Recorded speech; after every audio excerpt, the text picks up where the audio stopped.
This week on Take It Outside. In my area, in my village, I didn't have a pair of shoes. Yeah, so I grew up just walking barefoot. It used to feel like it was normal until my first time I put on a pair of shoes. What was that like? I gotta know this. I felt so much joy. I was like, hey, what is this? We opened a box of food. I tasted some chicken and broccoli. You know what went in my mind? Why this broccoli and beans has sugar on it? Why are they sweet? Like, yeah.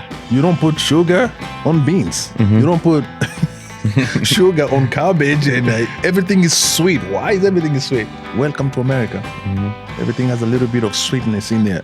So I started asking them, what is prom, man? They said, prom, gotta make sure you ask a girl out. I was like, you gotta ask them to be your wife, to marry you.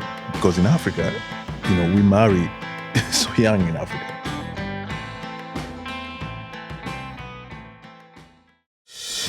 This podcast was brought to you by Outsider. Check us out at www.outsider.com. Outsider is an outdoor lifestyle brand owned and operated by me, retired Navy SEAL Sam Mackey, and my dear friend and former NFL quarterback Jay Cutler. At Outsider, we encourage everyone to get outside and enjoy all that life has to offer. Head over to outsider.com to check out our unique patent-pending drinkware. Outsider's drinkware can be customized with your personal or business logo. Go to outsider.com, upload your logo, and we will send you visual proofs and great wholesale pricing. And don't forget, get outside and enjoy all that life has to offer.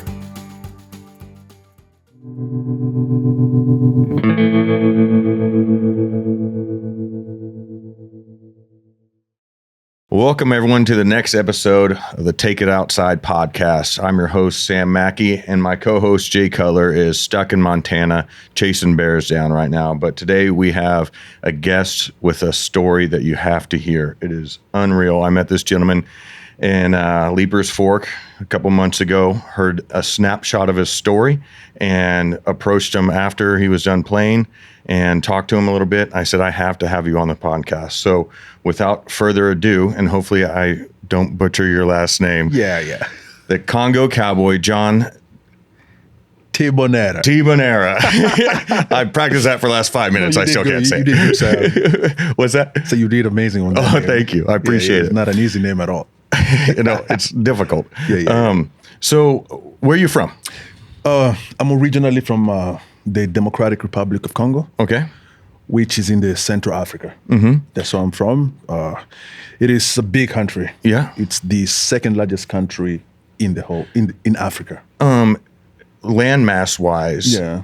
How big is it? Like, could you compare it to, you know, is it the size of the United States, half the United States? How big is it? No, the United States, it's really big. I don't know how to compare the size, but I just know Africa is really huge. Yeah. And Algeria is the biggest country in Africa. It's really big. And then Congo becomes second. Got it.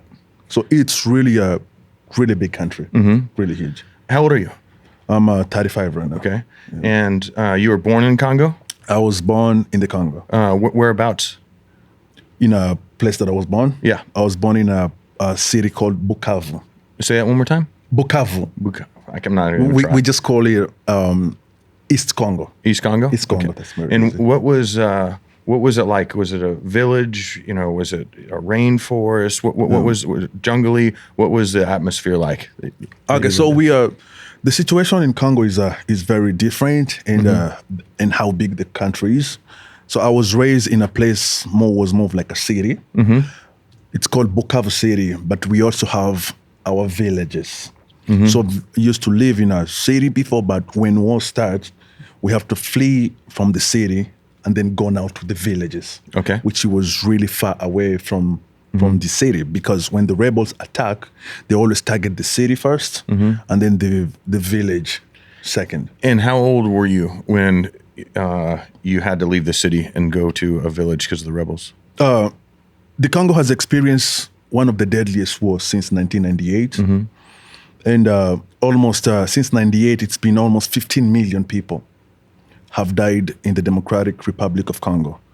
And growing up in the Congo as a child, I've experienced war, and I've seen people dying. I've seen kids being slaughtered. You know, I've seen thousands of women, being raped by the rebel groups. We've seen children like me being taken into jungle to serve as child soldier.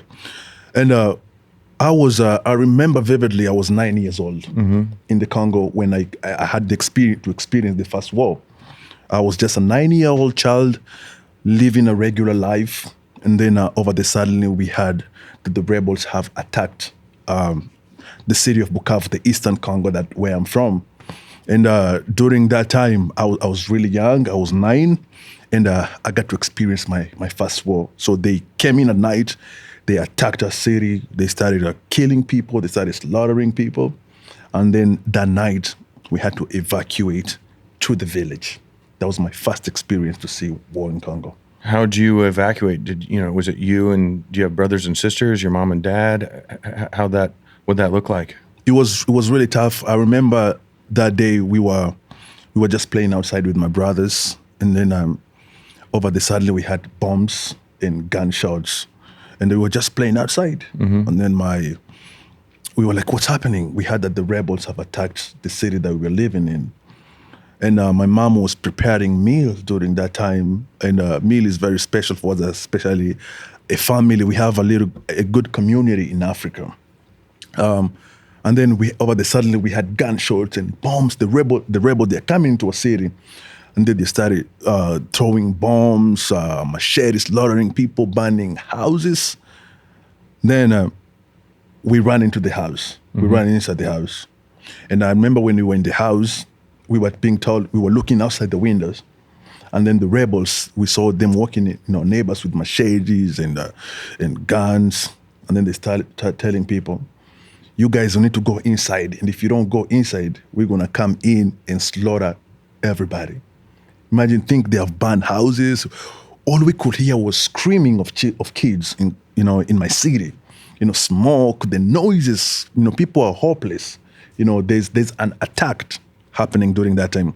So we locked ourselves inside, and then we started looking outside the window. And I remember I was young. I had myself inside the table. And then my dad was inside the window, like trying to look outside. And then some of the rebel soldiers, they came in, they say, you go inside. And if you don't go inside, we're going to come in and slaughter everybody. It was really serious. And then my dad told us, now, these rebels, the way they were moving, I feel like they're going to come back. So this is the time that we need to evacuate as soon as possible. And then during that night, my dad told us everybody needs to pack. Just grab wherever you can, and that we are leaving the city. And that we're just going to go to the village where my grandfather used to live, because it was far away, and we're going to go there to see if it's safe. So during that night, I remember I was young. The only thing that I tried to pick up, it was forks. The forks for eating. Spoons. Oh, forks. Yep. Forks, yeah, spoons. My dad told us that, hey, everybody, I want everybody to pick whatever you can and go. We're about to start running. And I remember went to the kitchen, I grabbed some spoon, and put it in my pocket. I thought that the spoons were heavy because I was young. I was 9 years old. And then during that night, we started running. It was dark. It was chaos. It was bombs. It was bullets were flying. And then we started running in the jungle of Congo. My village where I live, it was far away. So we had to walk the whole night in the middle of gunshots, in the middle of the rebel groups killing people. Then that's how we got to the village. Yeah. And then, when you got to the village, did you live there for a while? Or what happened next? When we got to the village, we were not able to go to the village because the rebels, they started surrounding people because they were following the refugees who were fleeing from them. So everybody was getting killed. Even if you're running war, wherever you're going, you're going to get killed. And then we just, after hiding in the jungle for a while, it was really tough to survive. And how long were you in the jungle? We were there for like a couple of months. Couple of months? Yeah, we were there for a couple of months because we started put on a tent and start sheltering anywhere we could, because the village is really far and we were walking miles and miles and we couldn't get over there because the rebels, they're attacking and killing everybody. So we just stay in one place for a while with other refugees, my family, friends, and community. We had a refuge over there. What did your guys' shelters look like? Tents. Tents? Anything we could find, even grass. Even we were making a place where we can sleep with just a grass and anything that we can find. We live over there for a while, and then the refugees were still fleeing, and then we just find some good Samaritans that they wanted to help my family to evacuate Congo as soon as possible. Now, what were you guys eating when you were living in the jungle? We were just eating fruits. Yeah. We're eating vegetables, anything that we could find. That is because Congo is really a fertile country, and the things can grow anywhere. Okay. So we were just finding potatoes, we're eating cabbages, we're eating fruits, not as healthy as they can, but it was just like a way of survival. Were you guys hunting at all or getting any protein of any sorts? I didn't know how to hunt, but we had our cousins that we were like playing war with. They used to hunt. Okay. They were going to get some birds and things like that. Okay. Give us some meat and then we can eat. How many families were with you, you think? Or do you remember? My family is really big. I have almost 100 cousins in Congo. Oh, wow. Yeah, and it was really tough for us to survive in the Congo because all of us, we saw what it's like, how easy it is to die in the Congo. When the rebel attack, the Congo rebels, they have no mercy. They kill everybody. And I could be abducted to be a child soldier in the Congo, but I had to run for my life. Thousands of Congolese kids, they have been adopted to serve in Congolese army as child soldiers. And they are even dying, thousands of them, they're still serving even right now.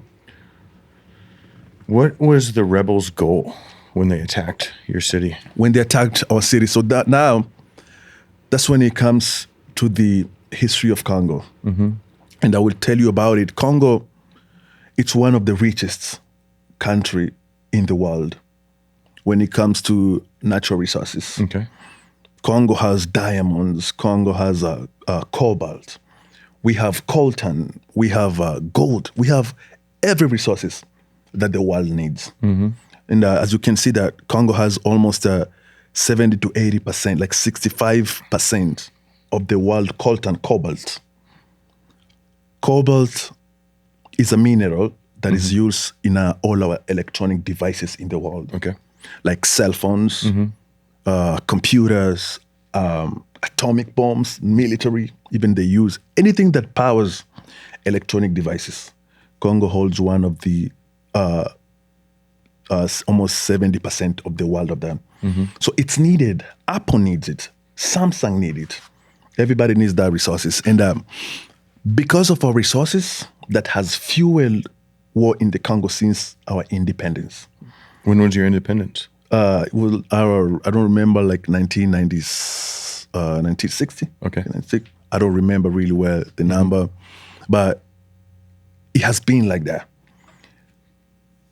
The rebel groups have been created in the Congo because of our natural resources, and that has caused millions of people to die in the Congo. So the rebels wanted to take over the city and the governments. That way they could have access to all the natural resources in the Congo. That's it. Our Congo war, it's a war of the rebels. And as you can imagine, Congo has almost 150 rebel groups. And all those rebel groups, they control territories where natural resources is. Sometimes you may ask yourself, why Congo has so much war? Why Congo has never experienced war before? Why Congo has all these resources, but we do not have peace? There is some bosses that are behind those rebel groups. And those rebel groups, the bosses, they might not be in the Congo. They might be China. They might be some in the US. They might be South Africa. They might be, like, I can say the whole world takes minerals in the Congo.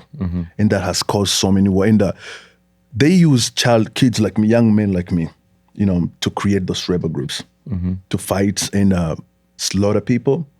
They use killing as a tool to scare the population to leave. Because there's a saying in the Congo, people they're so poor in the Congo. But you're gonna find this village. People are so poor, but when they're sleeping on top of gold and diamond. Mm-hmm. That's how Congo is. Wow. Yeah. Now, was it the rebels' goal to capture some children to turn them into soldiers when they came to the city, or is it just a target of opportunity when it happens, when they come across kids, or how do kids find themselves in that situation? I know they're forced, but it's really political, and it's a part of their operation. Mm-hmm. Because when the rebels they're fighting and the government is killing their soldiers, they have no soldier, they have nothing to use no more. Mm-hmm. So what they're going to do, they want to recruit more soldiers to have, and then they will use kids to join them. So they kidnap kids. They kidnap kids, and they take them, they train them, and they become child soldier, which is really something unacceptable to do. Mm-hmm. Being able to use innocent children, to serve you, and they not only use these kids for military or child soldier, they use these children for child labor as well. Mm-hmm. Yeah, because these rebel groups, they control so much minerals, and that they need workers, and they use children to go in the mining, to dig the gold, and to just work for them for free, with beatings, with torture, and that has been going on. Child labor has been going on in the Congo for many years, and it has caused a disaster for the Congolese people. Is there drugs involved? Do they drug the kids at all, or do they just, intimidate them and use brute force to coax them into do whatever they want to? They use force because if you are captured and they told you to join them, you cannot refuse, because if you refuse, they're gonna go and kill your family. So those children, they get super scared if they don't join to be rebel groups, and it's a lot of them. How old is the average kid that they take? 10 years. 10 years old. You can be. They start with 10 years, and because rebels, they don't care. Yeah. You can be 10 years, and they will recruit you and join them. But it's not something that those kids want to do. Those children, they don't want to be soldiers. Mm-hmm. Those kids in the Congo, they just want to be taken care of. They want to be given opportunities to go to school and study as a normal kids around the world. They just want to be children who wants to play like normal children around the world. But they just found themselves in the middle of a country that is not stable, the country that is fighting, is a war. Mm-hmm. So kids in the Congo, they get forced to serve as child soldiers. And maybe I could be one of them. I have 3 little kids. They're 5, 7, and my oldest is about to be 9. Yeah.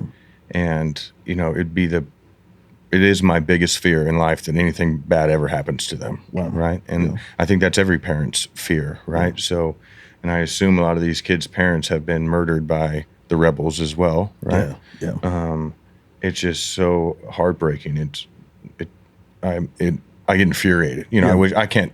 Sam Mackey can't do anything, but I wish I could go over there and help, or in a way to combat these rebel groups. It's freaking sad, man. I saw a video that you shared on your Instagram, and it looked like there was kids, jumping out of the window of a schoolhouse. It looked like. Yeah.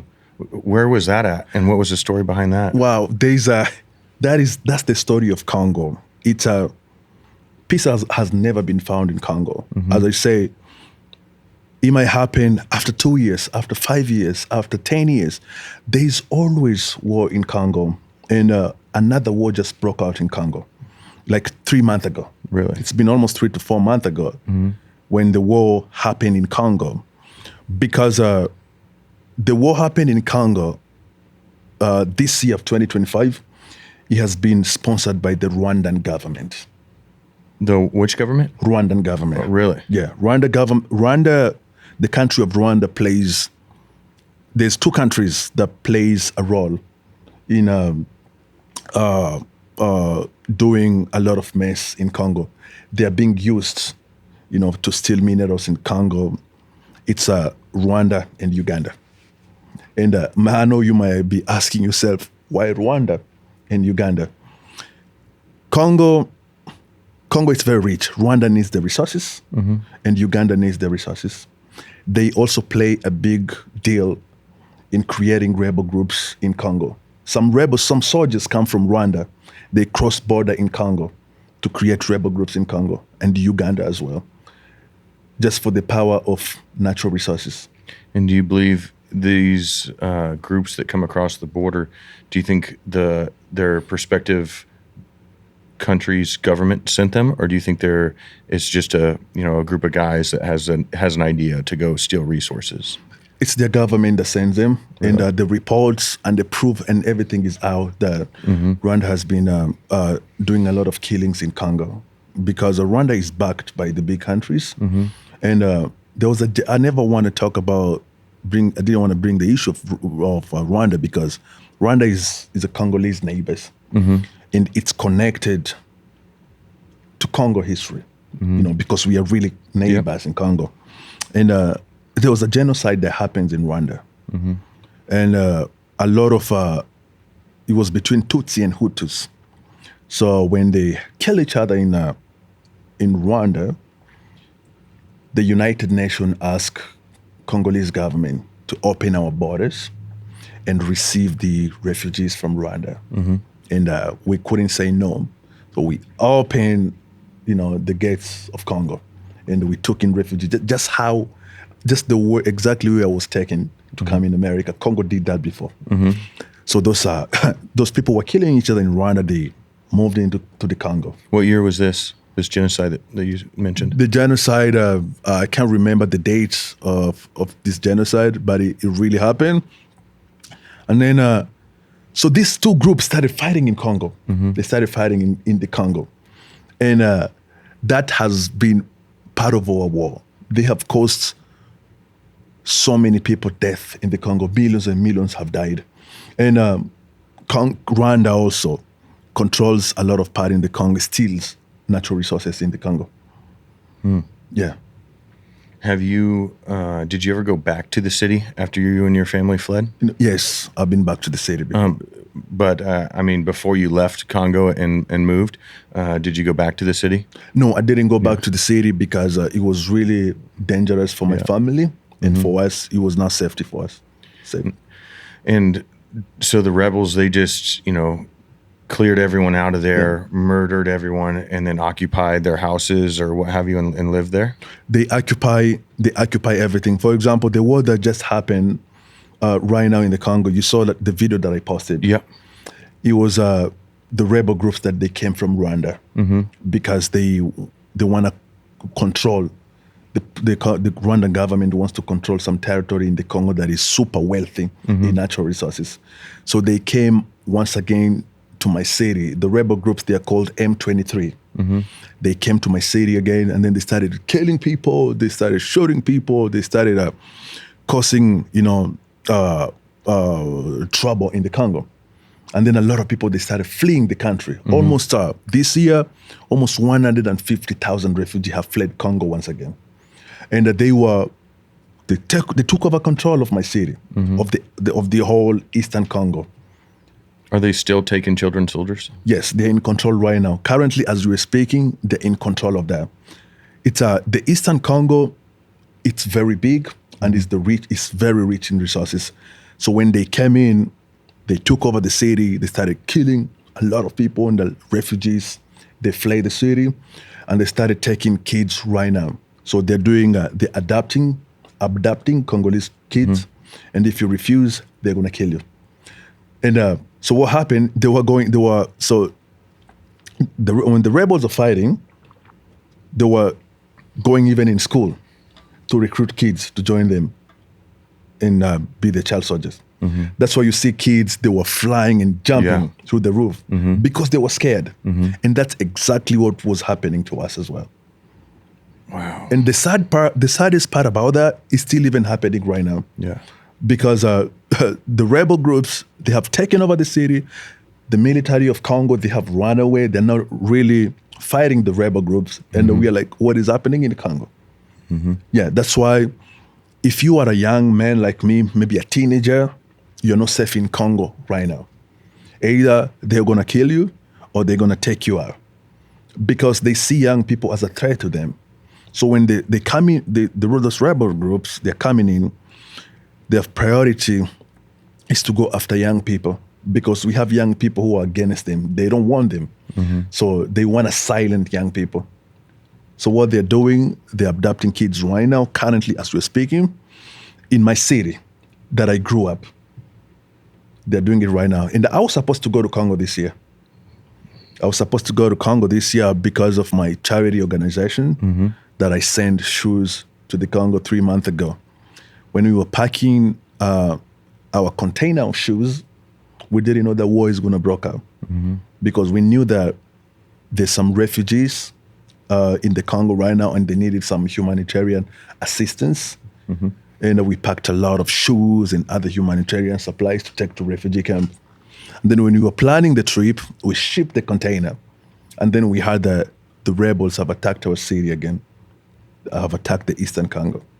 And we've already released the container that would be going to a refugee camp. And I was supposed to go. And then we canceled the trip because my life was in danger if I were going to step my foot in Congo. The rebels, they do not want anybody who wants to do good for the Congolese people. Somebody speaking out for them. If you do that, they will kidnap. They're doing a lot of kidnapping right now in Congo. And do you know, did any of your friends or, neighbors, anybody, did any of them get taken by the rebels?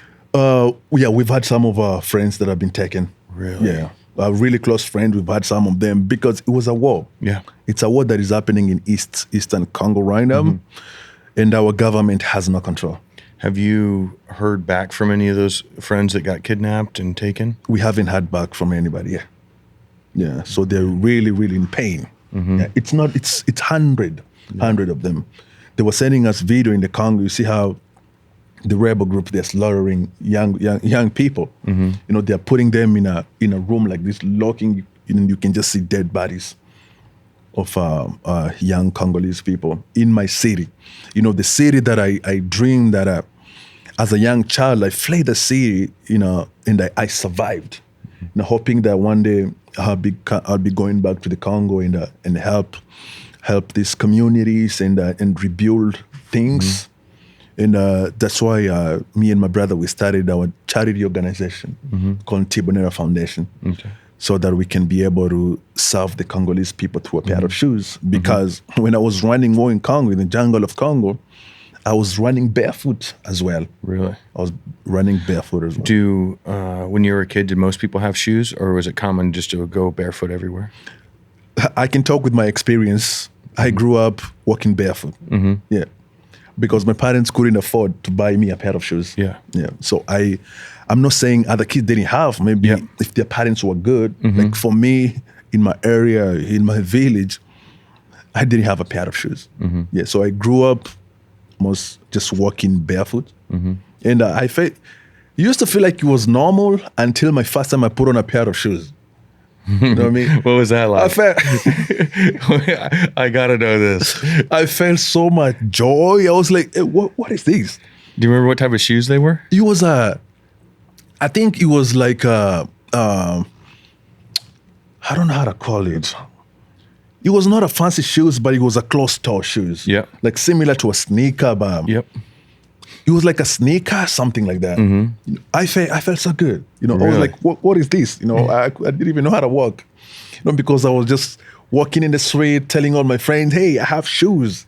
I was super excited to put on a pair of shoes. And when I came in America, I've never forget, my first time when I put on a pair of shoes in Congo. And the funny part is that when war started, I didn't even have shoes, me and my brother. And we were running the whole night barefoot. And our legs were swollen. Did your father know where to go? Because, I've been in jungles at nighttime, and it is extremely dark. Yeah. And especially if you have double or triple canopy, Yeah. you can't see stars. How'd you guys know where to go when you're on your own, or how did your dad know? I didn't know. I guess all people, they're just wise because they've been there for a while, and that we just went. Yeah. For me, I was young. I was just following my parents and other people. And what I remember that night is that my dad, he was carrying a big mattress on his head, just walking. And my mom, she was pregnant. Wow. And man, that's when I realized that there's God, that everything that we do, there's God there. Because for me to see my mom pregnant, my dad my mom was pregnant carrying one of our sisters. My dad was carrying a big mattress, and on top of mom's pregnancy, she was carrying beans, cooking beans, like a big pot, like how Africans or women, they know how to carry those things. Yeah. She was carrying a baby. And she was so tired, and I was young, looking at my mom. She was exhausted, and I was young. We couldn't even help her, and she was pregnant, and we were walking the whole night. And it was really, really tough. But my dad was an evangelist in Congo, and when we were just running, he was telling us, "Just keep believing in God. He's gonna get out of here." Even when we were running, he was telling us, "When you hear any sound, just sleep down." Just lay down. It was when bullets are flying, we're just laying down like this and wait for a while. When he stop, and then we continue running. And my mom was pregnant during that time. But he was just telling us, hey, God is gonna get out of this place. But we didn't know how.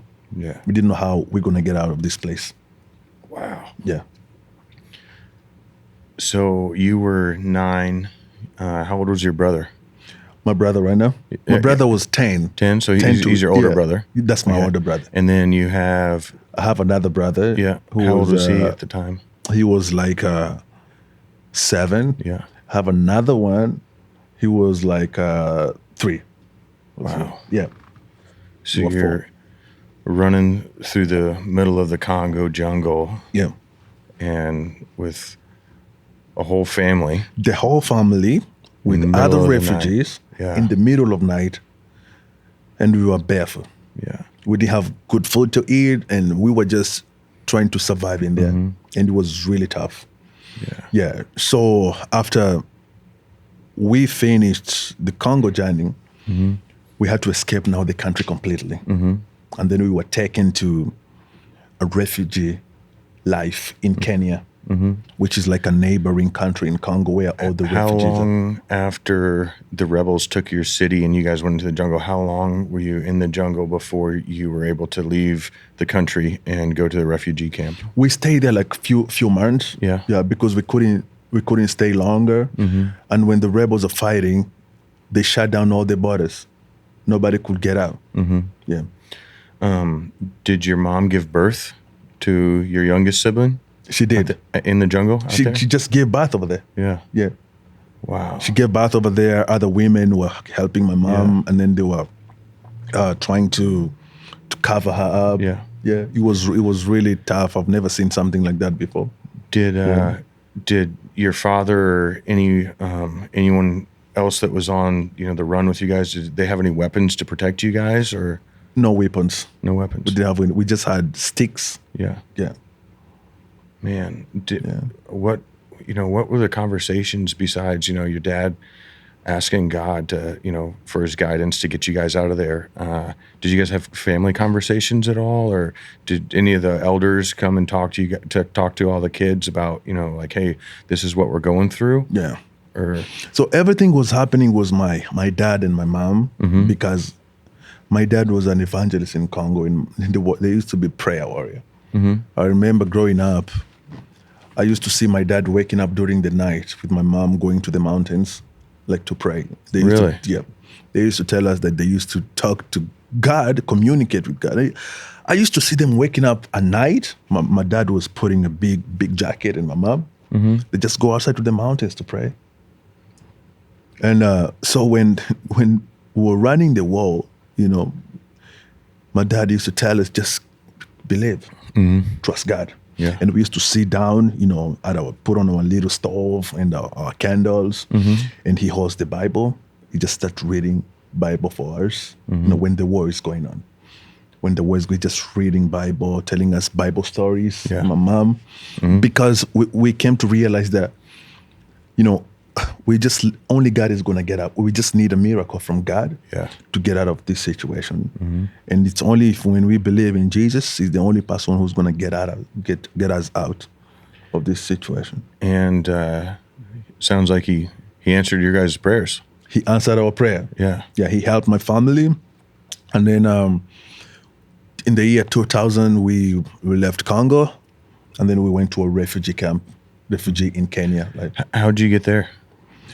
By bus. By bus? Yeah, okay. By bus with other refugees. How did you get linked up with this refugee camp in Kenya? Did you meet somebody that had a pathway there, or how did all that happen? We found, I can call them good Samaritans. Yeah. Who were rescuing refugees, more refugees. It was not. Where were they from? We were from Congo. Okay. Same place. Okay. It was thousands of refugees, and they were all scattered from different places. So we all got caught up into another group that said, hey, get in this bus. We're taking other refugees to Kenya, and we want to help your family too. And I was young. I just saw myself went in a bus, and then they drove us at night to a refugee in Kenya. Because those people, they knew what they're doing. They know where they're going to take us. And then we just went to Kenya, and then we became refugees over there. Yeah. And what was, when you got to the refugee camp, what was life like there, and how long were you there? Oh, so when after experiencing the deadliest war in Congo, I thought that life is going to be better. Yeah. I was like, oh, we are safe. Yeah, yes, we were safe. Because the other country, Kenya, it's more safer than Congo. And there's thousands of refugees in Kenya. We have refugees from Somalia. We have refugees from Sudan. Yeah, all in Kenya. And when we got in Kenya, became refugees, started living in a refugee camp. And then I was like, wow, what are we going to do? It was the toughest thing that has ever happened in my life. Really? Living as refugees in Kenya. What made it so tough? Because it was not a best life. Yeah. Yeah. Can you believe a refugee living in a tent for 10 years with no food, with there's food, but it's not proper food. You might be eating beans, a refugee, we were being given beans and rice every day. When you're a refugee in Kenya, my family, a refugee is not allowed for employment in Kenya. In other countries in Africa, a refugee, you are not allowed to live as the citizen of that place because you are a refugee. So we were depending on assistance from the UN, United Nations High Commissions for Refugees. Those are the people that helps refugees try to survive with the USAID assistance. There's rice, there's beans. And imagine, it's not just you. It's thousands and millions of refugees there. So we used to wake up at 5, making a line, waiting for just the rice and beans. And my family was big. Even if we were lucky, we can get a small portion, we're going to treat it so well. At least it can last us for a while so we can survive. And living as in a refugee camp, I was looking at my family and just wondering, this is our life? After we've suffered for so long in Congo, after we have escaped from being killed by the rebel groups, at least I was home, and now I'm coming here in another country that is not mine, living a refugee. How are we going to survive? We used to ask my dad, I want to eat meat. I need meat. I need eggs. But he was telling us that I don't have money. I can't give you what I want. I couldn't even eat meat because we were not used to eating meat before. I remember we could only find a little bit of a meat only if it's Christmas. And my mom had to sell tomatoes. They have to do something to get a little piece of meat because it was very expensive. As a refugee, to be able to get access to proper meal. And we used to be I used to be really, really skinny, not good malnutrition. But we survived. Living a tough life in a refugee camp, waiting, for God to send an angel to help my family. But I came to realize that we didn't give up in a refugee camp because we knew that we came from a tough place. We could have died in Congo, and now we're here. We just have, we stick to the same story. Believe, have faith. Miracle is going to happen, and somebody's going to change your life one day. Can you believe living like a bird? When the birds, they live, nobody takes care of them. Nobody even think about them. You don't even know they existed. That's how we lived as a refugee. That's how I lived as a refugee. Just every day you're waking up in the morning, you say a prayer, you're expecting a miracle to happen in the morning. That's how we lived, by faith and believing that tomorrow I'm going to have a meal. Tomorrow, I'm going to live again. You believe that one day things going to get better. Yeah. How long were you guys living in the refugee camp? Okay, so when we lived in a refugee camp, we were welcomed by the officials. They are called the United Nations High Commission for Refugees. And what they do is that they receive a refugee, they give you the shelter, the tents. This is for you. Start your life. And then they have to take our information, our paperwork, or where you're from, refugee from the Congo. And then we started doing interviews. We had interviews and where you're from, because when they have you as a refugees, the agency, the United Nations High Commission for Refugees, it helps refugees to find resettlement in different countries like the US, Australia, Canada, whatever countries that wants to receive refugees. But it's not guaranteed. You have to wait for a long time. My family waited for 9 years.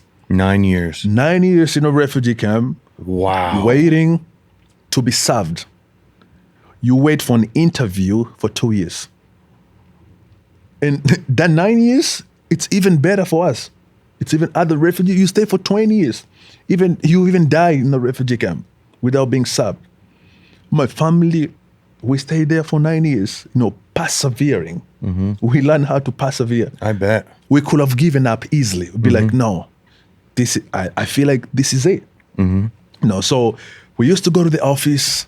Sometimes they give us appointment. They want to talk to my family. Just immigrations things. When somebody wants to help you, want to know you. We had to go that for 9 years. Rejected. No, your file is not moving. Your file is not moving. And we stayed for 9 years just waiting for nothing. Wow. 9 years. Waiting, no hope. If you're not even thinking how you're gonna live tomorrow. Yeah, just wait. Just wait. What was the average day like in refugee camp? You were there from from the time you were 10 to 19 almost. Yeah. Right. Yeah. So you're going up there as a young man. That is now unfortunately that is your home. Were you guys going to school? Did you play with other kids? What was just a day in the life like there? Yeah, as refugee, we meet a lot of people from different places, and they used to have in the refugee camps. They used to have refugee programs. Okay. For the refugee kids, where you can go to school and learn English. Okay. Over there, they have some activities. They're not fancy activities, but they keep us. They have things that are going on. And we used to play soccer with other kids, refugees, and playing soccer with them. And it used to be normal because I just used to feel like maybe this is my life. I used to feel normal. But sometimes my parents used to tell us all the time, we are here on a journey. We are passing by. Don't forget that. We are passing by. But we didn't know what was the meaning of that. Yeah. Wow. So after 9 years, you guys finally, got saved. So what country did you end up in, and did your whole family go together, or what did that look like? So after 9 years of doing interviews without being promised anything by the officials. And then one day we were just sitting down after doing a couple of interviews, like 3 years, 2 years. My dad was like, we're doing all this interview, but nothing is happening. He said, we are not going to do anything no more. Let's just pray and tell God to send an angel. And I'm going to tell you these stories that my dad, they started praying at night. We could hear them praying. And he told us that after 8 years, he told us that I had a dream. I had a dream that God has sent an angel for our family. I was like, what? After giving up, we almost given up. It was tough time. When we were getting sick in a refugee camp, we couldn't go to the hospital. Yeah. My parents were using salt to treat us. I remember I got in an accident when I was playing soccer, like my whole face almost got broken up. And they only used salt and prayer to heal me because they couldn't afford to take me for surgery in the hospital. They just used prayer and say, hey, God, heal him. And that's it, because they couldn't afford. So after going through all that, last point was like, no, guys, I had a dream that the Lord had sent an angel for our family, because we used to live through prayer. Prayer was the only thing that was keeping us surviving and believing that sometimes when we were broken, we feel like, oh man, how long this is going to continue.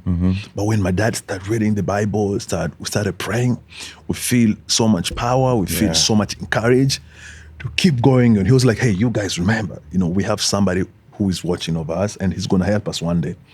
But we didn't know how. It's hard, It is.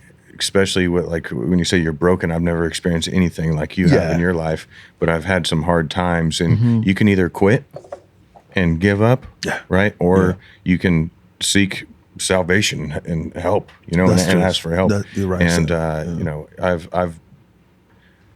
I've dealt with a lot of things, and that was my only option, right? And when you get to a point when you have no other options, you rely a lot on the man upstairs.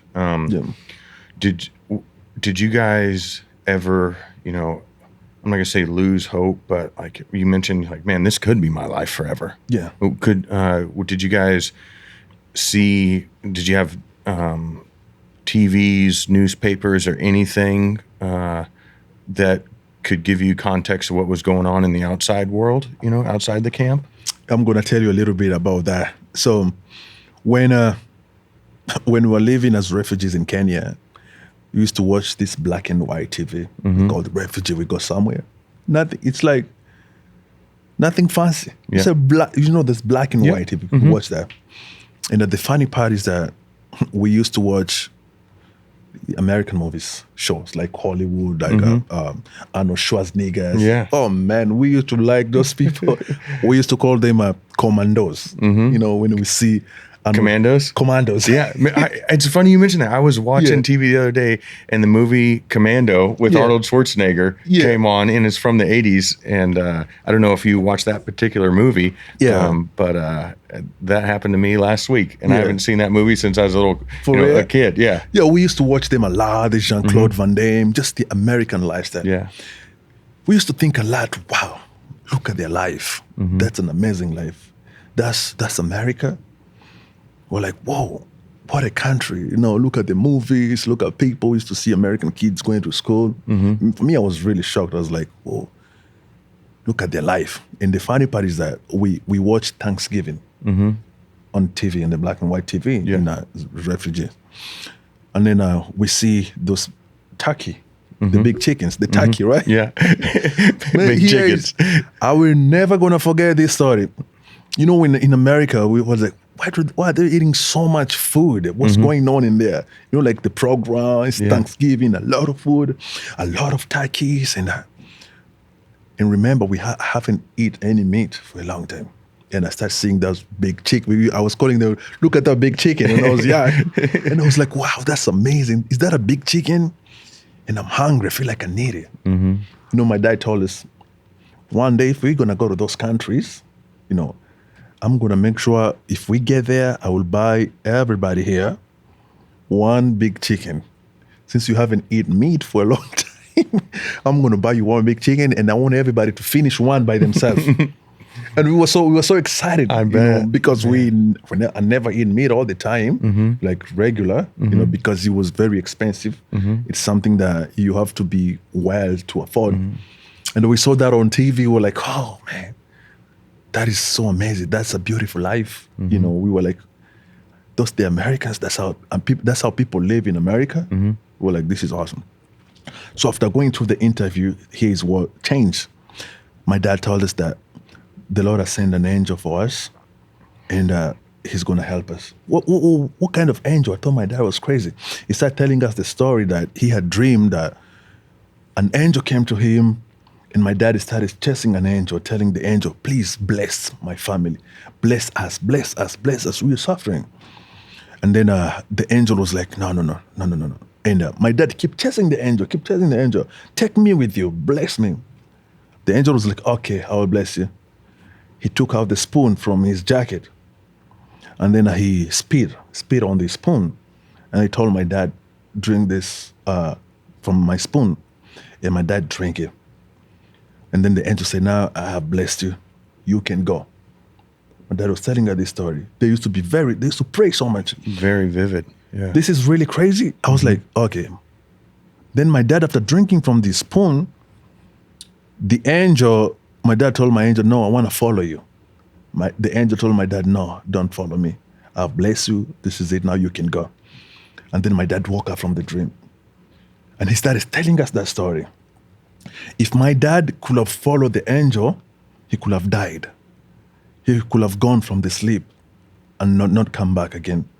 But the angel just told him, no, just drink this and you can go back.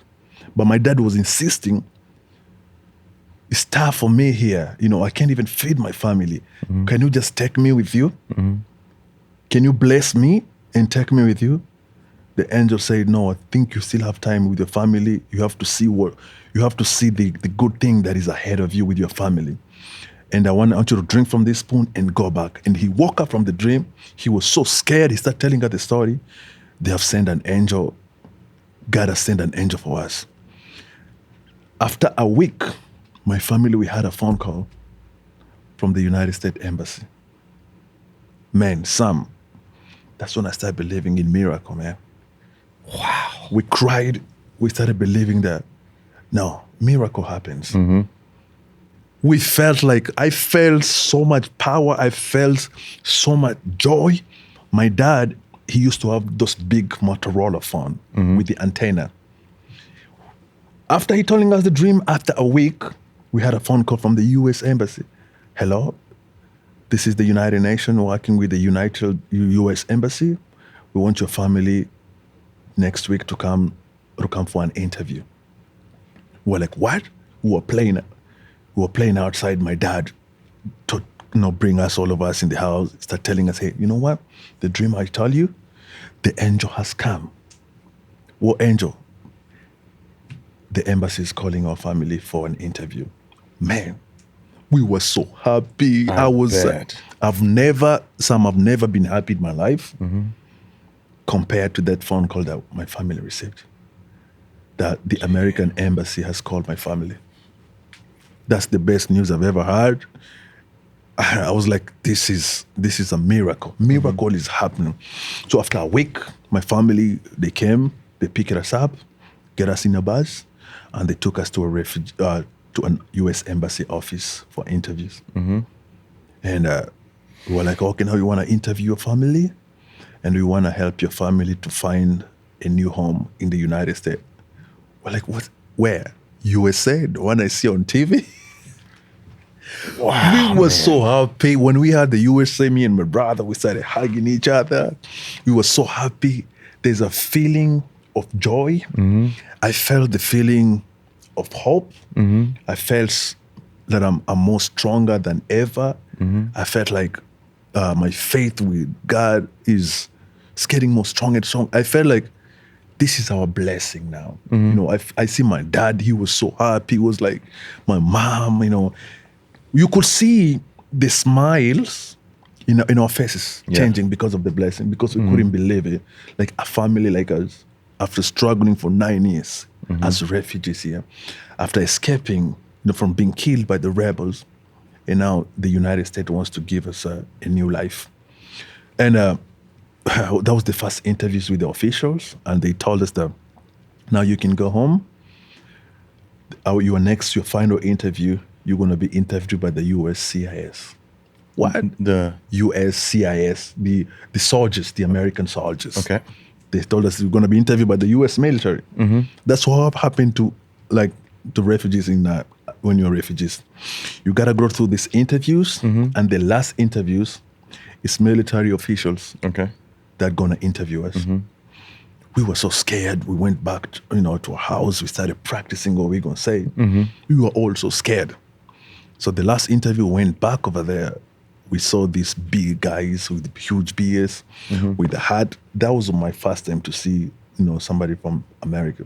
Oh, that was the first American. That was the first time to see American soldier or something like that. They were really big, tall, with a lot of beards. Like, we were so scared, man. I bet. Yeah, we were so scared in the. We were so scared in the office. All of us started shaking. No, I imagine so. Because they were really intimidating. When we hear the USCIS, the soldier, we started shaking. We started saying the wrong things. Because when they ask you interviews, it's like a background check. They want to know the whole thing. My family, we started saying different things because we were so scared. Because if you fail that interview, they will cancel. If they see that this case is not matching up, they will cancel everything for our family. This is now how we saw the angel. The soldier, he saw us, shaking and being scared because we were like, no, we just have to go. We just have to go. He told my family, don't be scared. I'm not here to fail you. I'm here to help your family. I was sent to help your family file special for you guys. Well, like, what? Even if, say, don't worry about anything. I'm here. I'm not here to fail you guys. I'm here to help you guys. And you said your family file special? Yeah, I was sent. I was sent from the U.S. just for this file. Why? I don't know why. That was very interesting when he said that. Yeah. That's when we believe this is an angel. Yeah.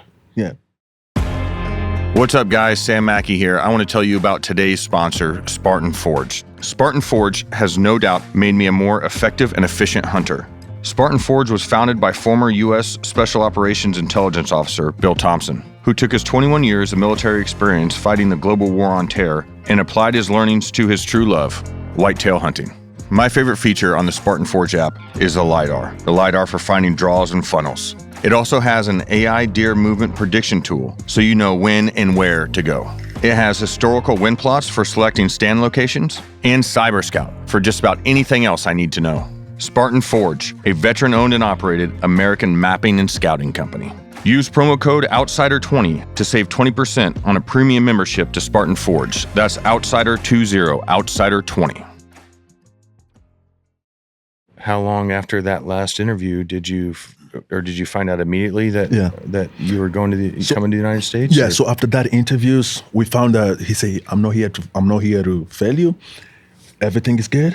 Go back home, and then I'm gonna call you guys when you're gonna start your orientation and checkup." He said that. So we were so sure now. Then it's real. When he said, "Bro, do you know the feeling of joy?" Yeah, not like that. Yo, you don't know it, but not like that. The feeling of joy. So when he said that, everything is good, and you wait for your next call. I'm gonna call your family when you're gonna start your orientation and medical checkup. We waited for a week for a phone call. We waited for another week for the phone is coming. Man, we started getting nervous. Yeah, I bet. We waited for another month. My God, what is happening? Just keep praying. After another month, we had another phone. Okay, guys, we've prepared the case already. Sorry we took long. Your family was big and we were preparing things. Now we are set. You can come start your orientation. Oh, man. No, we knew, man, this is it. We are almost saying goodbye to this life. And they put us in a room, just like maybe like a room. And they have like a TV over there, a good TV. And they started showing us American life. I'm like, hey guys, when you go to America, this is how American life is. You have to work. It's like an orientation. They're preparing for US life. That's when I started realizing, man, I think I'm going to be in America. My man. My man. Man, I'm telling you, man. I was like, I think I'm going to be like Rambo. You know, I'm going to be like, I know Schwarzenegger. I'm going to go. We started talking to my brother. You know what? We're going to go to like Rambo. Arnold Schwarzenegger's country. Oh man, we're gonna go where Jean-Claude Van Damme lives. We're gonna go to, we're gonna see California. We're gonna go to New York. So we're gonna be part of that family, the American family. It was just exciting. Yeah. And we're just learning about the US and everything. It was amazing. After that, say, okay, now go do your medical checkup. After you finish your medical checkup, we'll book your flights. Straight to US. Oh, I started feeling like American already. I love it. I thought to change my walking style a little bit. As an African kid, me and my brother, we were like, what's up, man? We're going to give me a job. We're going to America. Because we were so happy. Bro, I'm telling you, I was not even eating well. Even if they give me food, I'm feeling like I'm full. Back in as a refugee because of the joy. Yeah. I was feeling like I'm good. I'm okay. Nothing can bring you down now. Yeah, because I'm like, nothing is more special than this. This is our moment for us. This is our new life for my family. And then time started arriving, and we finished all the medical checkups. Bro, they had to give us a lot of medicines. Yeah, I bet. So much, like we gotta swallow a lot of medicine stuff. They have to check we were really surprised. What is this? We were asking ourselves, how special is that country, the US, for us to go through all this process just to get here? We gotta wait for 9 years. Even we could wait for more, or even died before to be allowed to come here. We gotta be interviewed by the US military for us to come to the US. You might be rejected. Not everybody get approved. And then you got to do all this medical stuff. You got to swallow a lot of medicines. They have to check you. How special is that country? Is that heaven? That's what was going in my mind. How special is that country for us to go through all this process? And then when we finished everything, we started waiting for flights. And we waited. There was a list of other refugees. It was not just us who were approved. And they all put us in a bus. And they drove us to airport in a Kenyan airport that night. And that was my first time to be on a plane and to see regular people. What was that bus ride like? The bus ride? To the airport. Oh, man.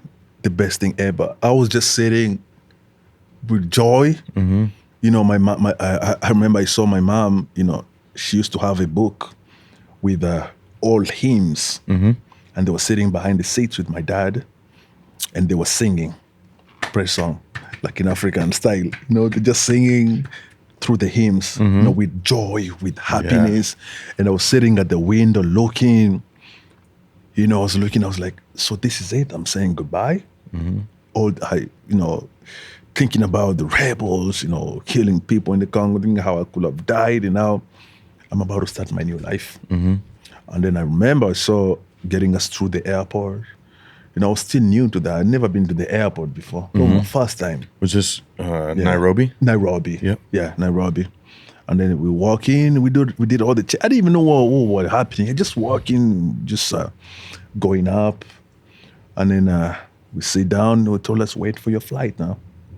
And then when we got on the plane the first time on the plane, I was like, what is this? I started getting nervous a little bit. And I was like, so I started asking people, hey, the people that I saw there, I started telling them in Swahili, we are going to America. Because I was so happy. Yeah. Because I was saying in Swahili, mi naenda America. In Swahili. Say it one more time. Mi naenda America. Mi naenda America. And I was saying that in Swahili. And then the plane took off. Man. Then we say goodbye to Africa. but I felt like that was not a goodbye.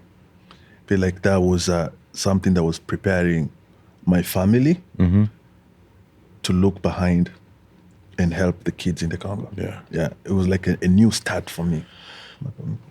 Was any part of you sad to be leaving the Congo? Or I know you weren't in the Congo anymore at this point, Yeah. but you lived somewhere for 9 years. I'm sure you have some good friends, and you get used to a way of life, no matter what that way of life is. Before, I miss a lot. I miss so much in the Congo because before war started, things was better in Congo. Yeah.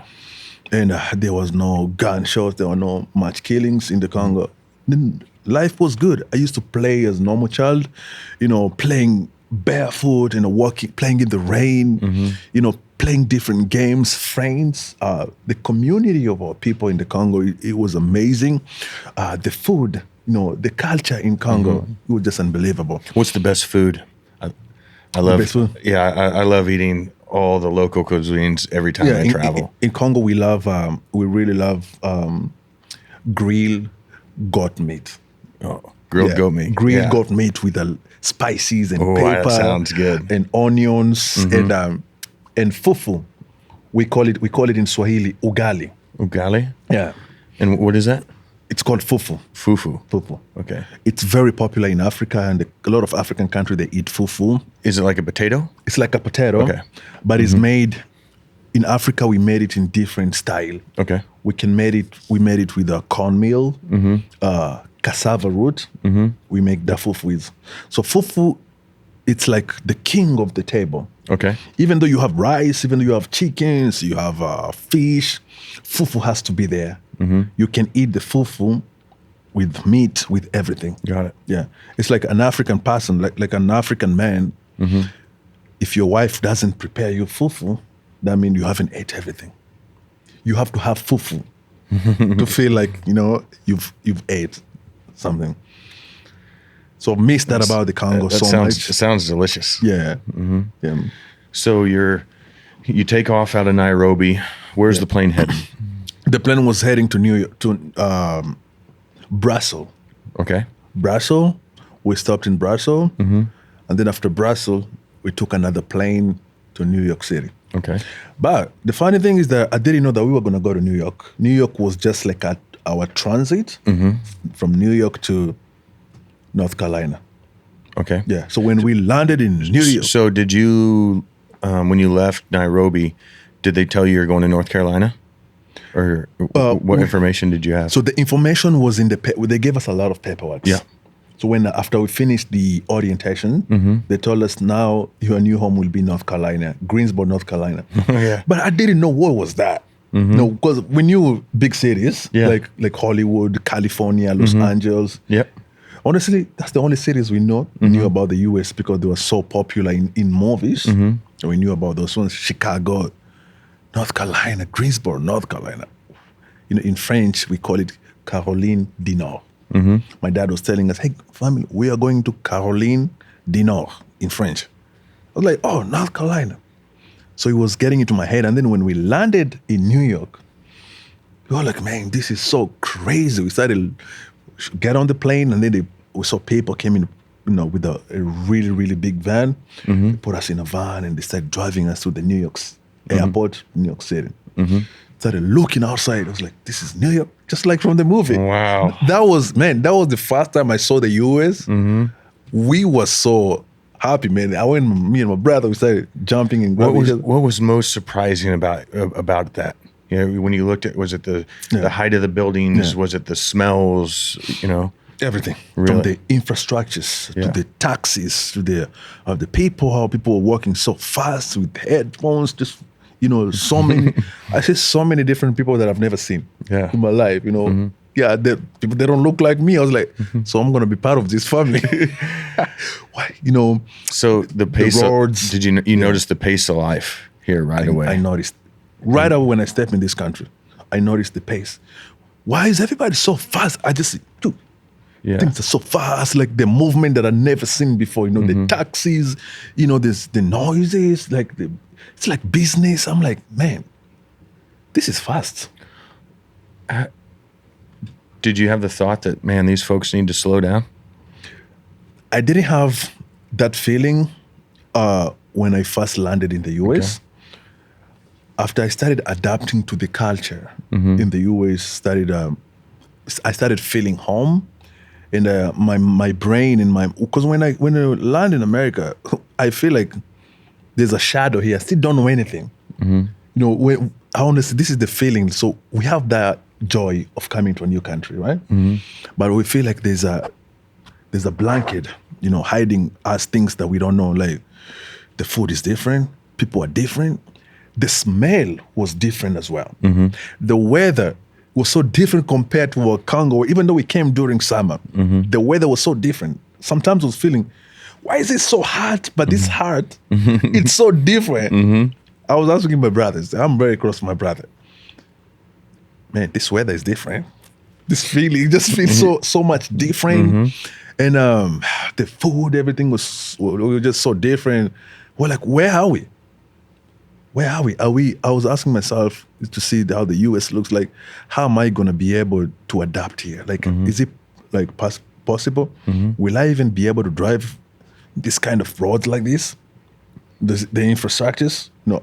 I was thinking, how am I going to exit? Yeah. Where? Like how? I was feeling like it's impossible here because honestly, I've never seen anything like those ones before. You know, Congo, we didn't have this kind of infrastructures like this. Even in Kenya itself, you know, they didn't have infrastructure like this. They start developing right now. Yeah. So we really never see anything like that, like flyovers, those kind of roads. It was just, the first time we saw those things, it was in the movies. Yeah, so coming to US, everything was a culture shock for us to be in this country. Yeah, I remember, so when they drove us that night to North Carolina, we took a plane to Greensboro, North Carolina, and then we had visitors. Because when refugees, you arrive in the city, we were being received by the Lutheran Church. Okay. They have like a refugee agency that receives refugees. They welcomed us. They have to take care of our apartments and everything. They have to prepare food and meal for us. So when we got into our apartment, we were so happy and everything was amazing. We saw everything was amazing. Just an apartment. We're like, wow, look at our beds. Everything was new. Everything was like, everything we saw over there, it was good to me. You know, because I didn't have, I didn't, my experience, I didn't have that one before. I saw a good bed, you know. I opened the fridge. I saw a lot of food. Like the food was packed, you know. I started testing the food. We opened a box of food. I tasted some chicken and broccoli. You know what went in my mind? Why? They told us, oh, it's time, you guys can eat dinner now. This is the American meal. We opened it. There was a lot of food were in boxes prepared already because we couldn't cook that night. Yep. So they prepared a lot of food. I tasted some broccolis and chicken. I was like, why this broccoli and beans has sugar on it? Why is it so, why are they sweet? Like that? Those are the first thing was in my mind. Man, this is hard. I can't eat. This is, you don't put sugar on beans. You don't put sugar on cabbage and everything is sweet. Why is everything sweet? Now, this were the hard things for me, just like for us to like get used to it. I'm like, no, this is the America. Welcome to America. Everything has a little bit of sweetness in there. And you know, we just started. We loved our place. We just started enjoying our enjoyment, man. Yeah. The first month, enjoying the US and that's amazing. Being taken here to there and showing us things, you know, teaching us how to go to. We had friends, like church for people, who were really amazing for my family. Took care of my family, help us, you know, adapt to the US culture, take us to Walmart for shoppings, and teaching us about the American life. And then we started adapting slowly by slowly in America. What was that Walmart trip like? Walmart trip? Yeah, the first time you went there. My first Walmart trip, it was just unbelievable. Man, oh, you gotta hear this. This is really going to be really good. I gotta tell the American people these stories. Okay. They really need to know the process of a refugee when you come in America. A refugee is not illegal. A refugee is legal, and he is a refugees accepted to come to this country because the US said, I need these people to come to my country. They prepare everything for you. They prepare green cards for you. They prepare easy way for US citizenship because they want you to be here. You fled your country. That's when we came to US. So when we came, after being in Greensboro for a while, they brought us a food stamp. You know, when we were sitting in the house, they said, hey guys, do you know what's a food stamp? No, what is that? They said, so this card, and I remember we studied about that when we were doing orientation. They told us, when you go to US, you're gonna have a food stamp because your first 6 months, you'll be adapting even a year to the American life. You only get 6 months of honeymoon, 6 months which they're paying your rents, they are helping your family to resettle in the US without you worrying about paying anything. Even food stamp for 1 year, 2 years, you can have that. So when they gave us the food stamp, I was like, oh, this is how the food stamp looks like? So we can buy anything from this? Bro, we couldn't wait to go to shopping in Walmart. Our church friends, they came to pick up my family. And they said, hey guys, we're going shopping. What are we going to buy? Food in Walmart. That was our first shopping. And me and my brothers, we took like 2 carts, like 2 to 3 carts of shopping. Started running, said, my dad, wait, we need to find those big chickens. Those chickens. I was waiting for this to come back. We were waiting for these American big chickens. And then they got to show us, hey, we got to take, what do you mean big chicken? Turkeys? Yes, got to find those big chickens.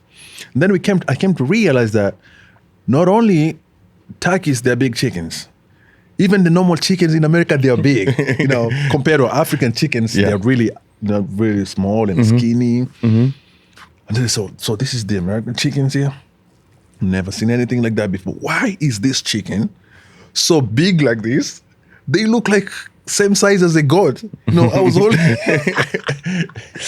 holding the American chicken. The first time I was like, man, what is this? This chicken is so big. They were really heavy. We started filling our carts with chickens, and we started going, just all over the Walmart. We started getting juices and so much food. Everything that I was dreaming of I'm gonna eat when I was back, as a refugee, my dream came true in that Walmart. Because I said, this is it. This is it. We have this food stamp, we can use it, whatever. Getting food, and it started becoming a big party. We've put a lot of food, a lot of freezers in freezer, and filling up the whole fridge. And then we just started eating. Life became amazing. So did your dad go to work right away or try to get employment? Yeah. Okay. So my dad, after we stayed in the US for 6 months, and we started having officials coming in. So now there's a step. After 6 months, now we have to think how we're gonna find your family employment. And then they got my job my daddy job, and I was 7. I remember I was 17. Okay. 17, 18. I was 17, and they got me a job as well, and they got my brother a job, and my mom. All the guys, they got us jobs really fast. We started working at Walmart and things like that. Awesome. Yeah, that was my first time even work at Walmart. It was really good experience, and then we just started adapting to the US culture, and we started going to school. Okay. My family, we are a family of 4 brothers and 5 sisters, and we are all very, very active. We always wanted to improve our life. Yeah. We always want to do that, and just going to school. And I went to high school. I went to high school in America. What was that like? Me and my brother. Your first day, you two walking in there. High school was really, really. It was, I can't say funny experience, but it was just a new experience that I've never seen before. Yeah. I was really shocked with high school in America. Because the kids, how they were looking at us. I'm not saying in a bad way, but and the way we talk, they were just asking us. Your accent, where you from? You talk like that. You know high school kids. Yeah. How many languages do you speak? I speak 3 languages. Okay. Yeah, with English. Yeah. Now, did you grow up speaking French as well? No, I grew up speaking French in Congo. Okay. Because my dad was speaking French. Yeah. Everybody in my family was speaking French. And I remember speaking French in Congo. And we used to communicate very well. But when I came to US, this refugee life, I forgot my French. Yeah. And I can only understand and speak a little bit. Yep. Yeah. But I speak French. So did you guys enjoy high school? Did you have a good high school experience? When we went to high school, it started becoming really good, started getting used to the classes. Yeah. And I was asking myself, why kids don't go outside a lot in high school? We just staying inside. Asking myself those kind of questions. And the classes, they were really good. It was we were really trying our best all I can so we can integrate well and get used to the system. And I remember my first time when I walked in a regular class, I was really nervous during that time, but I just went and see it. The teacher was speaking really fast. Yeah. I was not getting anything. I used to speak English when I came in the US, but it was not, I can't say it was good English. Yeah. It was not a good English. It was not as good. It was not as good. So there's things I was not picking up well because the teachers, they were speaking so fast. And I used to stay after school, like making sure that I'm asking teachers some questions because I was not understanding how they were speaking so fast. Yeah. Did you play any sports? I wanted to play sports. You're not a small guy. Yeah, I said you're not a small guy. If I was a football coach and you walked in the classroom, I'd say, you will have picked me? Oh yeah. No. Okay, so I was so small during that time. Oh really? Okay. Yeah. When I came to the US, I was really small. Okay. We stayed like a year before we went to school. Okay. And 17 years old, if you see my pictures, it's totally different the way I look right now. Okay, got it. Because it took me years to get used to the system in the US, you know the life here. But like during that 2009, I was really small. 2010, I was still small. Even when I went to college, I was still. So when we went to high school, I didn't know anything about the culture, the education culture in the US, the system, like the sports, and nobody was like guiding us. How to do those things. Like, hey, you have to join extra activities. Yeah.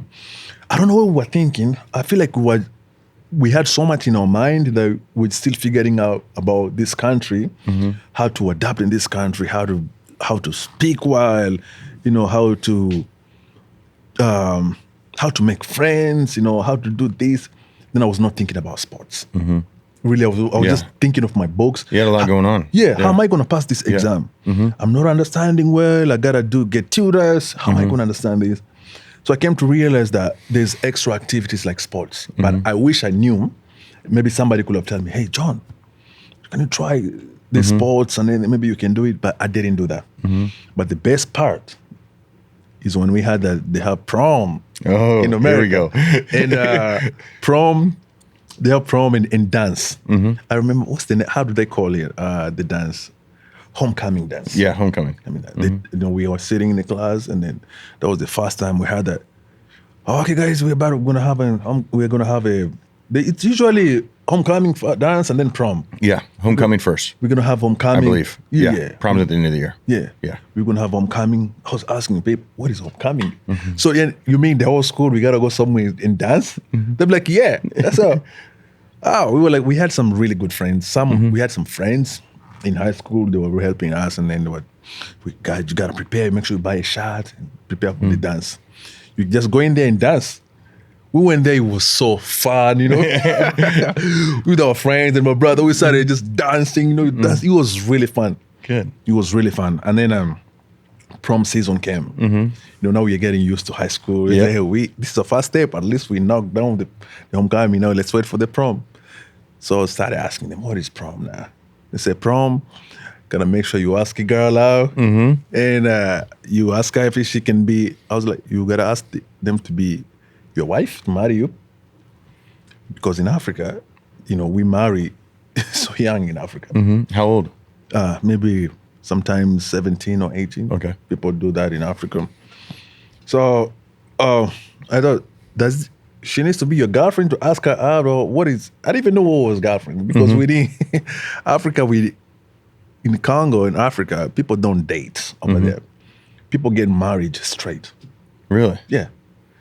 So even the girlfriend things, I learned it here in the US. I didn't know that people date. There's a dating step. Yeah. There's a girlfriend step. There's a fiancé step. Those are a lot of them. In Africa, the culture over there, you are interested in a woman, just gotta go straight. I want to marry you. Marriage is gonna be arranged between two parents, and that's. Oh, so I see high school kids are having girlfriends and asking them for prom. That was really cool. I was not able to ask anybody because I think I was really shy. I didn't know how to do it. Yeah. To ask a girl out to go for a prom. And I just, me and my brothers who went to the same high school, we just went together and some other friends of ours to the prom, which was really an amazing experience as well. You said, you were surprised about how much kids were inside, during school. I think about this often because I have 3 young kids, and now there's some schools that are catering towards being outside more, and some schools are outside all the time. I'm not too familiar with them, but one of my wife's friends is looking at a school like this for their kids, I was just curious your take on our education system. Do you think we should be outside more? And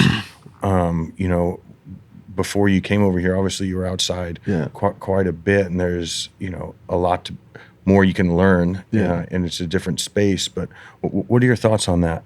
Well, wow, for me, like I grew up being outside most of my life, seeing the sun all the time, just being in an outside environment, like connecting with the nature. I felt absolutely. like that. So maybe it was like a different culture in the US, and going to high school, and I just see things. It's very strict with the doors. It's like people are locked inside there. And I started asking, are we going to play outside? We have time to play outside and maybe go play soccer and then come back to class. I said, no, everything is inside. The basketballs, everything is inside. The lunch is inside.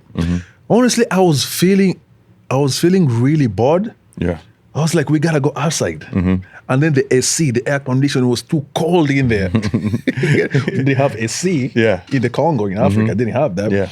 So I was really feeling bored. I was like, why are we outside? Can we please go outside? It's like, no, there's no. What about, we can't play outside here in high school? No. Those are the things that I was not understanding well. Why are we Americans, they're always inside? Not only in high school, neighbors. Yeah. We found that one also as a culture shock. Coming to US, where you live, you're going to see people playing outside, kids playing in the grass. I was, kids are, just people are being outside all the time. So here, I came to find out that everybody's always inside. Why people, they're not inside? That was really so hard because us back in the Congo, we're very connected with our neighbors. The community is really, really strong. We want to see people outside, see your neighbor outside. You can go to their place and they can make you food, come into your house again. There's that interactions between communities in Congo, in Africa, and you don't feel by yourself. Like, hey, hello. It's not just. It doesn't just end over there. Then I came to realize that community in the US is really different compared to where I came from. But it was a culture shock. Yeah. You are like, oh, my neighbors, we don't have to be friends, but we can be good neighbors. Everybody, you got, this is your space. This is your space. Yeah. But I came to realize maybe that's the US cultures. This is how people live here. It's a new life. It's their way of life.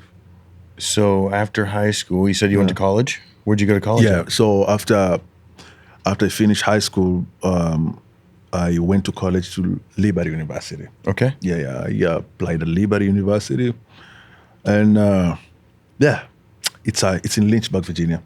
Me and my brothers, we have been together since Africa, and we are really close. Is your brother in Nashville now? My brother is in Nashville. Awesome. Yeah. I need to meet him. And I have 4, and I have 3 of them. Oh, they're all here. Yeah, I'll tell you some stories about them. Yeah.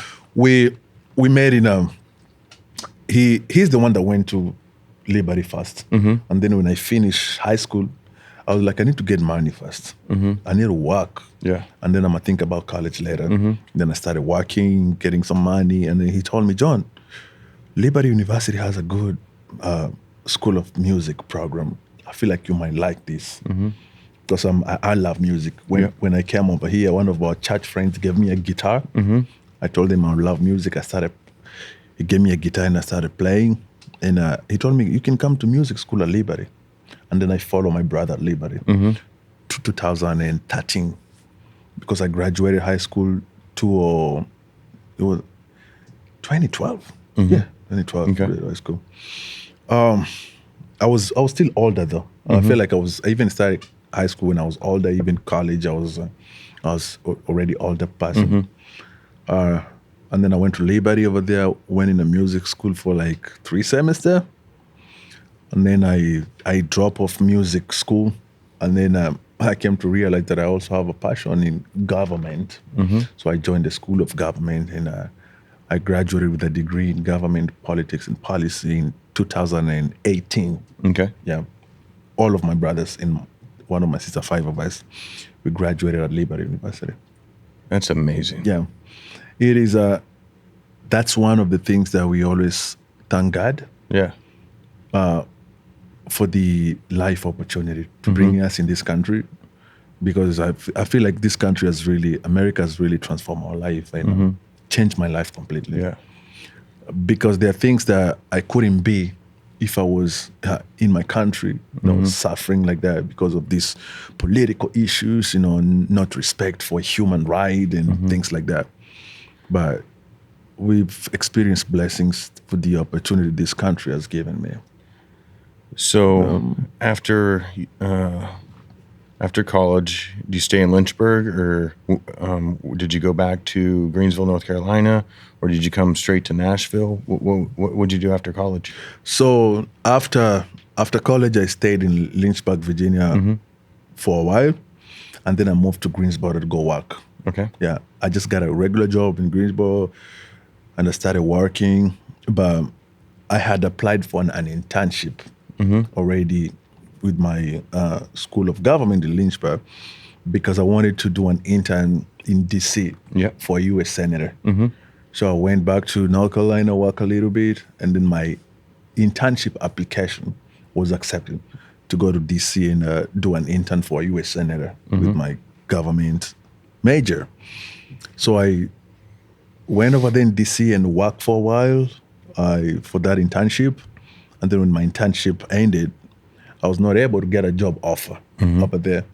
But I just got another job there. I started working, and then it became expensive for me to live in D.C. D.C. is very expensive. I've never seen an expensive city. D.C. is so expensive. I'm like, why this? It's the capital. Everything it doesn't matter you are in the city or outside the city or far away. It's just too expensive over there. And then that was really a really good experience, because I did my internship with the Senator Tim Scott of South Carolina, and the office did not give me a job because I think they didn't have any vacancies. I did applied a lot, but didn't get a job offer.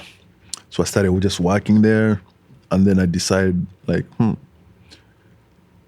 after DC, I moved back to North Carolina a little bit, and I was like, I need to do my music, and I need to pursue my music. So my family, since 2012, we were a family band of musicians. Really? My family, everybody is really talented. Everybody in the family sing and play an instrument.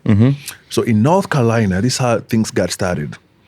When we got in the U.S., adapt to the U.S. cultures and be part of the American family, we started sharing our testimony to people in North Carolina and across the different places across the country.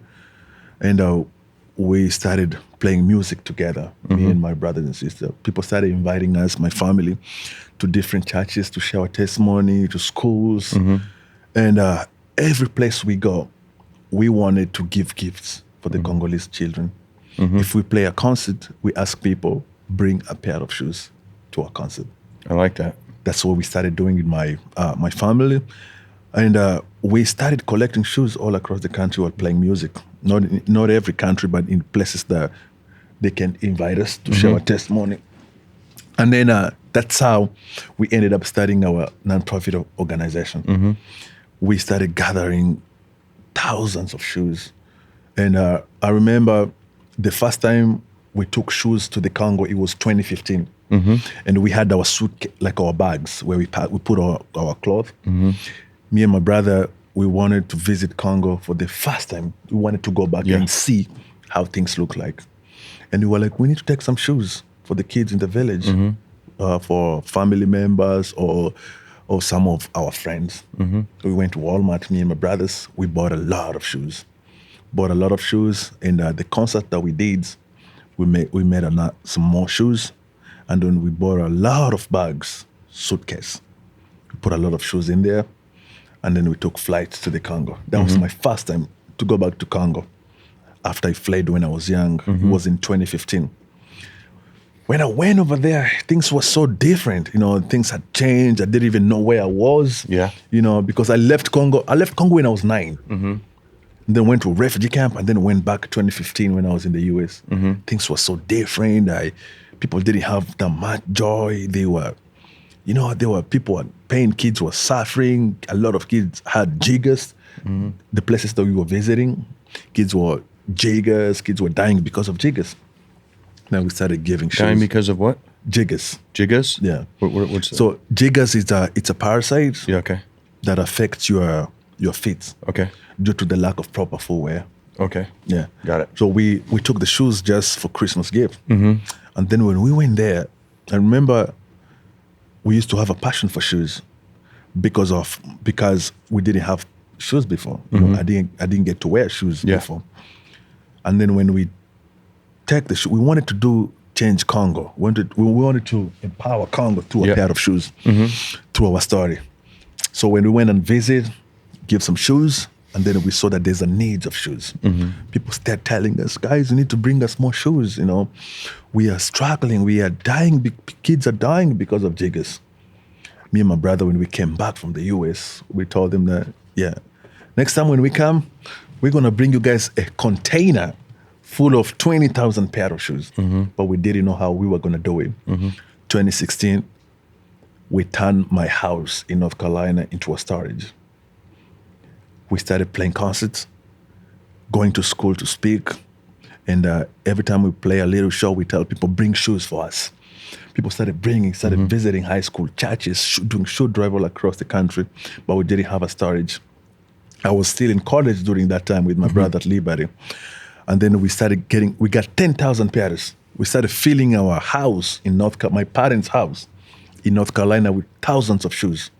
Outside, we make storage, put shoes. Our house was packed with shoes.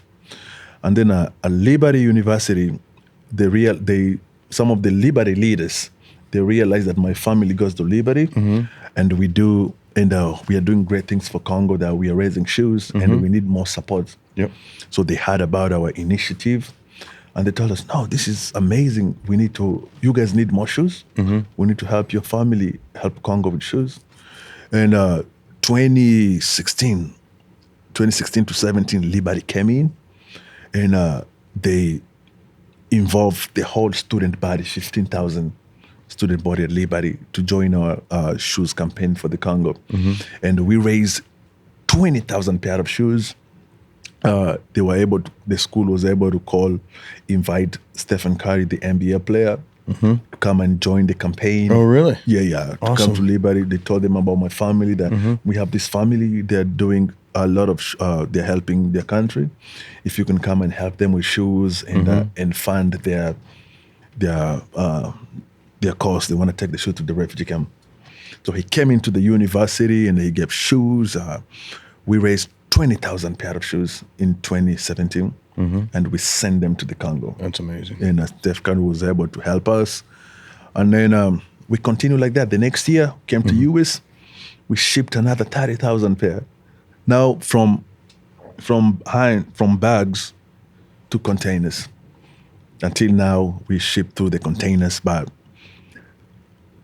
we've shipped almost almost 150,000 pair of shoes. Wow, to the that's Congo. amazing. Great job. Since 2017, since 2015.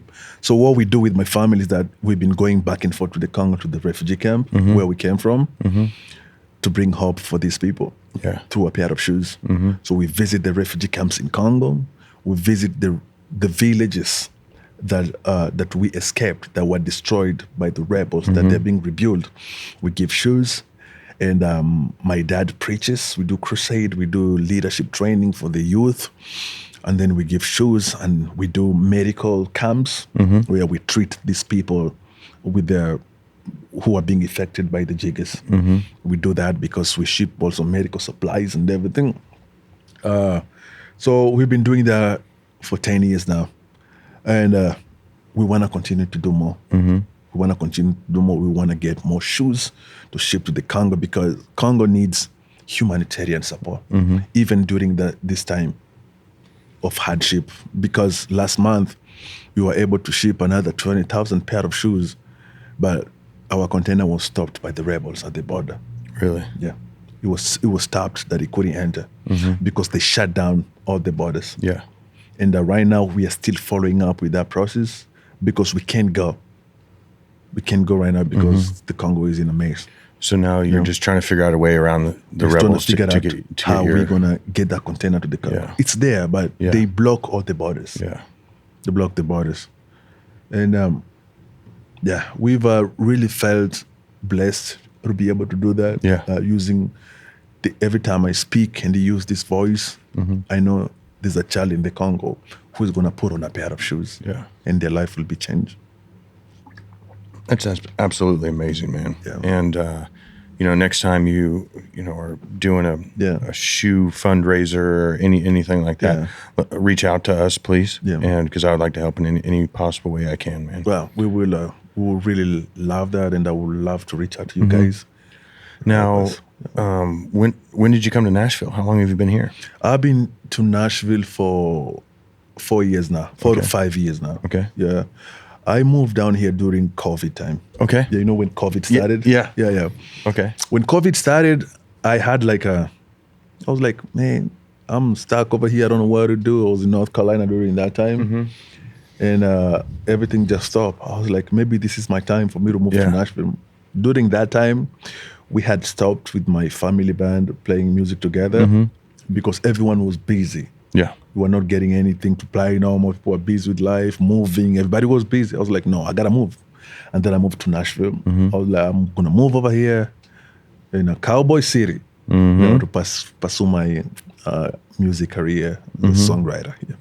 And that's what brought us together. Brought us together.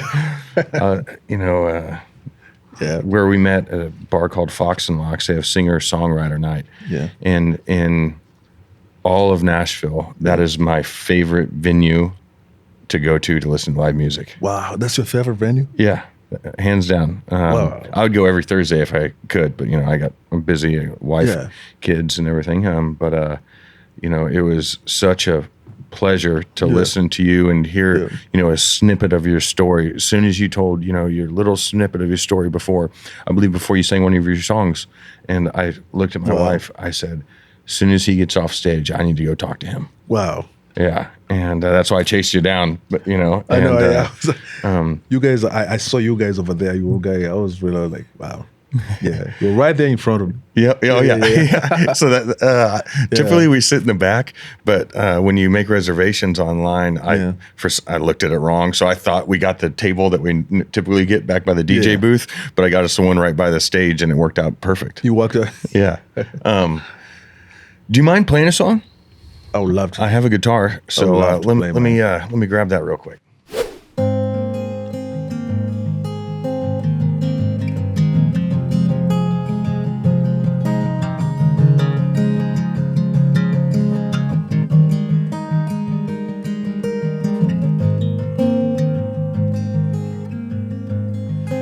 I remember the rainy afternoon we had,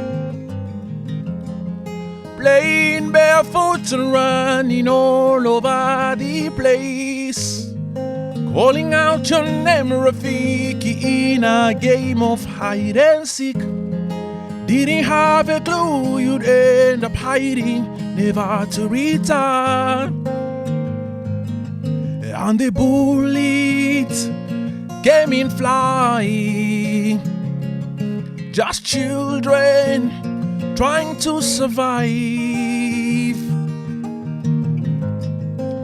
I wish I could reach behind and grab your hands. Rafiki, I'm sorry I had to save myself first. Hope you understand we didn't have a choice. Congo cowboy. Who would you have become if you had a chance?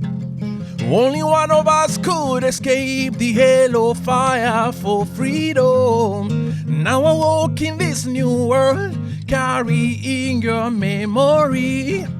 And I use the voice God gave me to help others be set free. I wish I could reach behind and grab your hand. Rafiki, I'm sorry I had to save myself first. Hope you understand we didn't have a choice. Congo cowboy.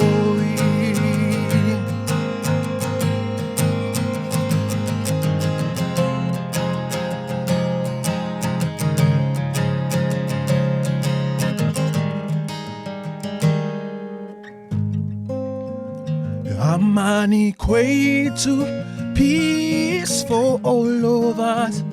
Amani kwetu, peace for all of us. Amani kwetu, peace for all of us. Amen.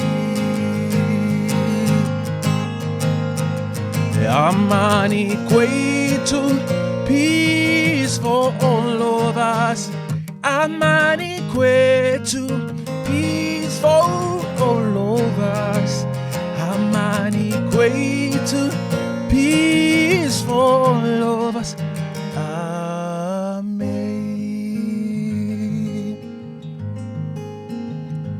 Hope you understand we didn't have a choice. Hope you understand we didn't have a choice. Congo cowboy. That was amazing, man.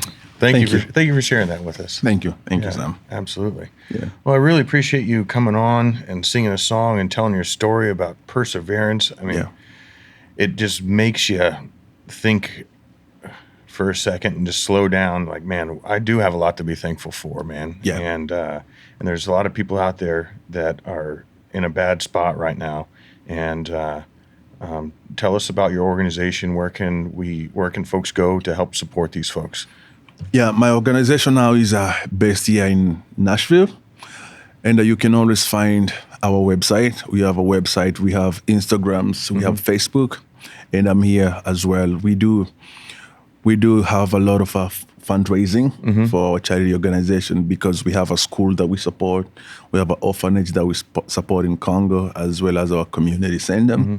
And also, you can support us with shoes. We are truly looking forward to ship another container of 50,000 pair of shoes by next year. And we are looking for the support because we have 100,000 refugees who are stranded right now in a refugee camp in the Congo. And we want to support them with shoes as well. What's the name of your website? It's called Ntibonera Foundation. Ntibonera Foundation. Ntibonera Okay, Foundation. we'll put that up in your Instagram. Where can people find you online? People can, my personal Instagram or the foundation? Both. Yeah, both. They're just going to find John Ntibonera Congo Cowboy and Ntibonera Foundation. Okay. They can find that. We'll make sure we'll put all that up for you. Yeah, and, so people can click on the link and help out any way they can. I'll give it to you. Once again, man, I truly appreciate you. Your Yeah. story is inspiring, and I'm thankful that I was there that Thursday night at Fox and Locks and our paths crossed. Thank you so much, Sam. I'm excited you brought me in your show. Yeah, absolutely, brother. Thank you. Thank you so much. You're welcome.